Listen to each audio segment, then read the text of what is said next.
de jouer et d'être devant un public qui nous a beaucoup manqué. Nous ne voulions pas que ce festival soit un festival digital.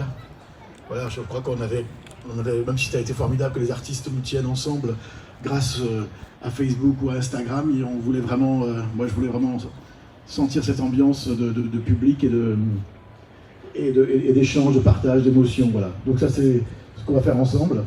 Alors ce soir, avant le mini-concert de Pauline Croze, d'abord je veux vous dire que demain on va avoir un documentaire sur téléphone parce que nous avons choisi cette chanson qui s'appelle J'ai rêvé d'un autre monde de téléphone, qui est notre emblème, notre chanson emblème, je dirais notre chanson, comment dire, que porte-bonheur, puisqu'on a fait une chorale pendant le confinement, je ne sais pas si vous avez participé, mais c'était formidable.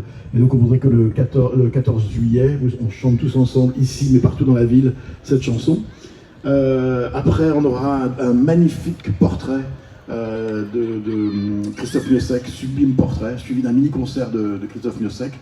Un portrait aussi de Gaëtan Roussel le lendemain, suivi d'un concert de Gaëtan Roussel et de Raphaël. Et puis le 14 juillet, tous les artistes du chantier, parce que c'est d'abord avant tout pour eux qu'on a fait ça. Parce qu'eux, normalement, ils se présentent aux Francopholies chaque année pour conquérir le public, mais conquérir aussi les professionnels, la presse, qui n'ont pas pu faire cette année. Donc on a voulu faire ce concert pour eux. Et puis si vous avez aussi, je ne sais pas s'il reste des places, mais il y a vraiment ces balades chantées qui sont vraiment très sympas pour ceux qui l'ont fait et pour vous en parler. Ça se passe dans les rues de La Rochelle, et au point d'une rue, au point d'une cour, vous découvrez un chanteur du chantier, ou un chanteur ou une chanteuse. Et voilà, c'est très intime, c'est des balades à 15-20 personnes. Voilà. Alors, ce qu'il me reste à vous dire, c'est que là, le film que vous allez voir maintenant, il passe sur France 2 à 23h, donc vous allez le voir en avant-première.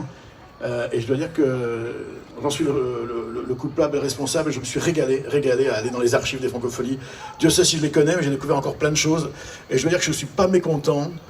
J'ai trouvé une perle qui n'avait jamais été diffusée, d'un artiste incroyable, enfin incroyable en tout cas, rare, et qui chante une chanson qui me touche beaucoup parce qu'il chante Ma vie d'Alain Barrière. Quand j'étais petit, Alain Barrière, moi je suis breton, c'était le chanteur breton. Et c'est improbable quand vous verrez ce chanteur chanter Ma vie, vous direz mais incroyable. Et je ne savais pas que nous avions ces archives chez nous. Voilà, donc c'est 35 ans d'archives, de mémoire. Vous allez voir, ça va de Nougaro à Maître Gims, de Stromae à Ayam. Vous allez, je pense, passer une bonne soirée. Il y a des perles, des moments d'émotion, des duos, des trios, des disparus. Voilà, et puis aussi ceux du futur. Et il y a aussi justement plein d'artistes qui ont commencé ici et qu'on voit tout jeuneaux. Voilà. Je vous souhaite une bonne soirée et à demain. Voilà, vous êtes en direct sur C17 Info.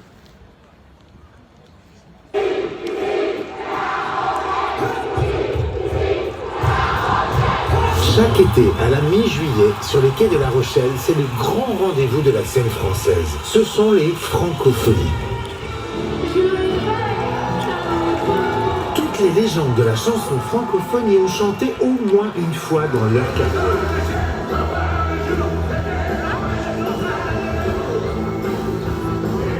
Voilà, vous étiez en direct sur C17 Info, donc depuis La Rochelle, Beaucoup y ont même depuis fait les Francopholies, la version très allégée 2020.